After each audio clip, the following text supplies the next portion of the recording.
Now, we know there's a housing crisis on at the moment and people are struggling to buy homes and, young people particularly are wondering how they're going to get into the home market. Well, there's a couple of things that could be holding them back regardless of the current situation of the market, and that is undisclosed HECS debts or buy now, pay later debts. Credit card debt is another thing and these are things that you probably don't consider when you're thinking of your debt profile. Chris Foster-Ramsay is a finance and money expert and founder from Foster-Ramsay Finance. Chris, good morning. Good morning. So when you go to apply for a loan, you've got to, and anybody who's applied for a loan or a credit card or anything online, you've got to outline what your current debt situation is. Most people are probably not thinking about their HECS debts or their buy now, pay later debts.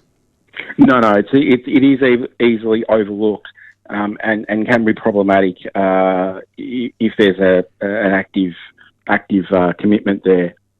So how does this actually work? Because, when you fill out one of these applications, they ask you for these details, but I imagine they run credit checks anyway and find out everything you've left off. Oh, they absolutely do.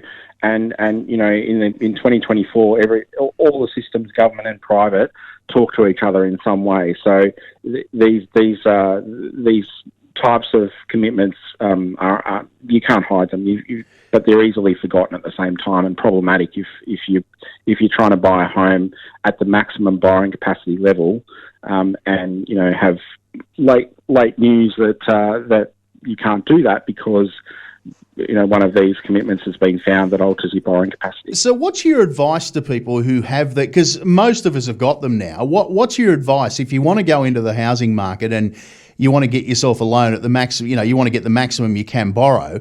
Should you consolidate these debts? What is the best way to achieve it? So around HECS, just remember it's there, is probably the easiest advice. Around credit cards and buy now, pay laters, if they've got zero balances or if they've old facilities from a old interest-free type card from 2015 that's been paid off but still active in the system, just easier to close them off for the home loan application process. Just a bit of a debt cleanup. Righto, okay. So even if there's a zero balance on them, the facility still exists, that still counts?